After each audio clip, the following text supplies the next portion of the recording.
In the dim glow of a high-end Manhattan steakhouse, 5 burly men in tailored suits cornered tech titan Alexander Voss, the billionaire CEO of Nexus Innovations, as he savored his last bite of Wagyu. They struck without warning, fists flying, chairs toppling, demanding his fortune in a brazen shakedown that no one saw coming. But as the chaos erupted and Voss hit the floor, a lone waitress, unassuming in her black apron, stepped forward with a skill no one knew she possessed, flipping the script in seconds and turning predators into prey. Alexander Voss adjusted his cufflinks, the gold ones engraved with the Nexus logo, as he signaled for the check. It was a Tuesday evening in late spring, and the restaurant, Le Chateau Noir, hummed with a low murmur of deal-makers and socialites. Voss had chosen a spot for his discretion: private booze, dim lighting, and a wine list that could bankrupt a small nation. At 52, with a net worth north of $3.2 billion, he dined here often. His presence as unremarkable as the velvet banquettes, unless you knew to look for the subtle security detail lingering by the coat check. The 5 men entered through the side door, the one reserved for VIPs, avoiding the paparazzi flash. They moved with purpose, their steps synchronized like a pack of wolves closing in. The leader, a stocky figure named Marco Ruiz, had a scar running down his left cheek from a bar fight in Queens 2 decades ago. He wore a gray suit that strained against his broad shoulders, and his eyes locked on Voss from the moment they crossed the threshold. Flanking him were his associates: Tomas, the wiry enforcer with knuckles scarred from years of underground boxing; Lena's brother, Javier, who handled the tech side of their operations with a laptop always tucked under his arm; Rico, the quiet one with concealed carry permit and a grudge against the elite; and finally, Diego, the youngest, whose tattoos peeked from his collar like warnings. Ruiz had orchestrated this for months. Voss's empire, AI-driven surveillance tech that powered half the Fortune 500, had crossed paths with their syndicate when a Nexus algorithm flagged one of their money-laundering fronts. Instead of going to feds, Voss had quietly bought out the shell company, pocketing a tidy sum and leaving Ruiz's crew high and dry. The grudge festered. Tonight, they aimed to extract $50 million in crypto or Voss's life. Their intel was solid. Voss dined alone on Tuesdays, his bodyguard off duty after a false tip about a board meeting across town. Voss sensed a shift in the air before he saw them. The wait staff had gone quiet, glasses clinking to a halt. He glanced up from his phone, where he'd been scrolling through acquisition reports, and there they were, advancing on his booth like shadows detaching from the wall. "Mr. Voss," Ruiz said, his voice a gravelly drawl laced with a faint Brooklyn accent. "We need a word. Privately." Voss set his fork down deliberately, his mind racing through contingencies. He'd faced boardroom sharks and hostile takeovers, but this felt primal, unscripted. "Gentlemen," he replied evenly, forcing a smile that didn't reach his eyes. "If it's about the merger, my lawyers handle that. Dessert's on me otherwise." He reached for his wallet, a feint to buy time, but Tomas was faster, slamming a meaty hand on the table, rattling the crystal stemware.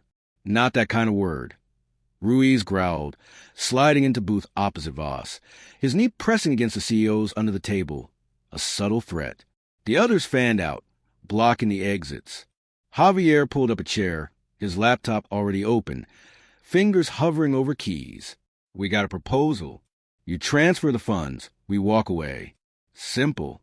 Voss's pulse quickened, but his face remained a massive calm. He'd built Nexus from a garage startup to a global powerhouse by reading rooms, not panicking in them. "Funds for what? Enlighten me." He leaned back, buying seconds, his eyes flicking toward the bar where the bartender had frozen mid-pour. Rico leaned in from the side, his breath hot with cheap cigar smoke. "For the headache we could have been. Your little AI sniffed us out, cost us a fortune. Now you make it right, or we make it hurt." Diego cracked his knuckles, the sound echoing like gunfire in the hushed space. The other patrons had noticed now, whispers rippling like a stone in a pond, but no one moved. Le Chateau Noir catered to the powerful. Interruptions were bad for business. Voss calculated. Scream and it escalates. Comply and they own him. $50 million, he said, stalling. "That's a big ask for a Tuesday night. Let's talk terms."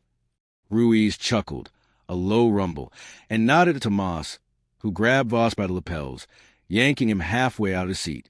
The CEO's chair scraped back, his wine glass tipping over in a crimson spill across the white linen.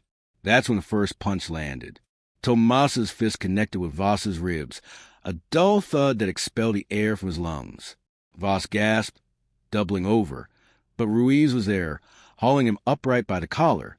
No games, Billionaire. Wallet out. Phone 2. Javier's got the wallet address ready. The laptop screen glowed with a QR code, a digital noose. Voss coughed, tasting copper, as Diego rifled through his pockets, snatching the slim leather wallet and the matte black phone. Got it, Diego muttered, tossing them to Javier. Rico blocked the booth's entrance, his hand slipping inside his jacket toward the holster. The restaurant's manager hovered at a distance, phone in hand but dialing nothing. Discretion, after all, was the house special. Another blow from Tomas, this one to the jaw, snapped Voss's. Head back. Blood trickled from his lip, staining his $5,000 Tom Ford shirt. Please, Voss wheezed, the word foreign on his tongue. He hadn't begged since pitching his first VC round in '98. Take the cash in the wallet. It's 20 grand. Call a start. Ruiz's scar twisted with a sneer. 20 grand? That's lunch money. We're talking. Real change. He nodded to Rico, who drew a compact Glock, the suppressor glinting under the chandelier light. Gasps rippled from nearby tables, but the 5 men had chosen their moment well. No cameras in the booths, no heroes among the elite. As Voss slumped against the booth, vision blurring, the waitress approached. Her name was Elena Marquez, 28, with dark hair pulled into a practical bun and an apron tied tight around her waist. She'd been at Le Chateau Noir for 3 years, serving caviar to captains of industry without a single spill. To the patrons, she was invisible, efficient, polite, forgettable. But Elena had secrets that ran deeper than the restaurant's wine cellar.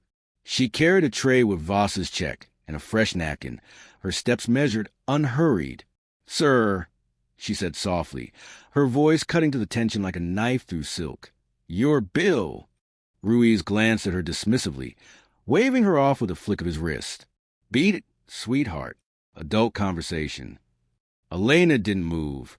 Instead, she set the tray down gently on the edge of the table, her eyes locking onto Ruiz's with a steadiness that made Tomas pause mid-swing. Voss, slumped and bleeding, registered her presence dimly. Brown eyes, faint scar on her knuckle from a training mishap years ago. She'd refilled his water twice that night, chatting idly about the '09 Bordeaux. Nothing remarkable. But Elena Marquez wasn't just a waitress. Before the aprons and the 12-hour shifts, she'd been Sergeant Marquez in the Israeli Defense Forces, specializing in Krav Maga under Unit 669, the elite search and rescue squad. Discharged honorably after classified op in the Negev, she'd immigrated to New York seeking normalcy, a job, a quiet life in Brooklyn, maybe a cat. Le Chateau Noir paid the bills, but the skills never faded. Muscle memory. Her instructors called it. The body remembering what the mind tried to forget. "Hand him back his things," Elena said, her tone flat, authoritative, not a request. Javier snorted, pocketing the phone. "You deaf? Walk away before you get hurt." Rico raised the Glock slightly, aiming it low, toward her midsection. That's when it happened. Elena moved like water, fluid, inevitable. Her right hand shot out, palm open, striking the gun barrel upward in a deflection that sent the muzzle skyward. Before Rico could react, her left elbow drove into his solar plexus, the force compressed from years of drilling on desert sands. Air whooshed from his lungs. The Glock clattered to the floor. Rico staggered back, clutching his gut, eyes wide in shock. The others exploded into motion. Tomas lunged first, his massive frame barreling toward her like a freight train. Elena sidestepped, using his momentum against him, a classic Krav Maga pivot. Her foot hooked his ankle, and as he pitched forward, she drove her knee into the back of his thigh, the hyperextended joint popping with a sickening crack. Tomas howled, collapsing in a heap, his boxing career ended in one twist. Ruiz was next, fumbling for a switchblade from his boot. "You bitch!" he snarled, but Elena was already inside his guard. She grabbed his wrist, twisting in a lock that forced the blade to drop, then hammered the heel of her hand into his nose. Cartilage crunched, blood sprayed across the booth. Ruiz reeled, blinded by tears and pain, as she followed a ridge hand strike to a carotid, stars bursting in his vision. He slumped against the wall, gasping, the scar on his cheek now matched by a swelling bruise. Javier, the tech guy, scrambled back, laptop clutched like a shield. He wasn't a fighter. His battles were in code, not close quarters. But panic made him bold. He swung the device wildly. Elena ducked, the edge whistling past her ear, then closed the distance in 2 steps. A quick palm heel to his chin snapped his head back, teeth clacking together, and as he teetered, she swept his legs with a low kick, sending him sprawling. The laptop hit the floor. Screen cracking, QR code frozen in useless pixels.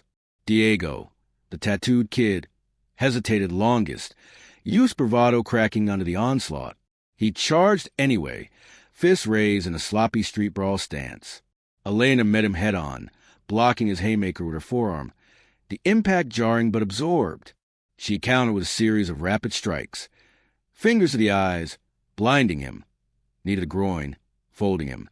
And finally, an elbow to the temple that dropped him like a felled tree, unconscious before he hit the carpet. It took less than 30 seconds. The restaurant fell silent, save for groans of the fallen men and the distant clatter of a dropped fork from the kitchen. Voss stared up from the floor, wiping blood from his mouth, his mind struggling to process. Elena stood amid the wreckage, breathing steady, her apron askew but otherwise untouched.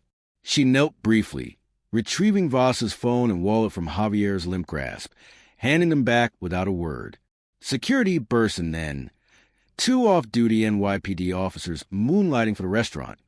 Cuffs at the ready, the manager, pale and stammering, directed them to the pile of subdued assailants. Ruiz stirred, mumbling curses through a broken nose, but Tomas's leg was already swelling, Rico wheezing on the floor. Paramedics arrived minutes later, sirens cutting to the night, as patrons pulled out phones to capture the aftermath, not the fight, but the cleanup. Voss rose shakily, supported by Elena's arm, strong, steady. Who are you?" he managed, voice hoarse. She shrugged, straightening her bun with blood-flecked fingers. "Just a waitress, Mr. Voss. Tips are appreciated." But her eyes held the weight of sand-swept training grounds, ops under moonlight, the unyielding discipline of survival. Word spread fast. By morning, the New York Post splashed it across page 1. Billionaire brawled. Waitress warrior saves a day. Nexus stock ticked up 2% on the open, analysts citing enhanced executive security as a boon for the surveillance tech. Voss, bandaged but unbowed, issued a statement from his penthouse,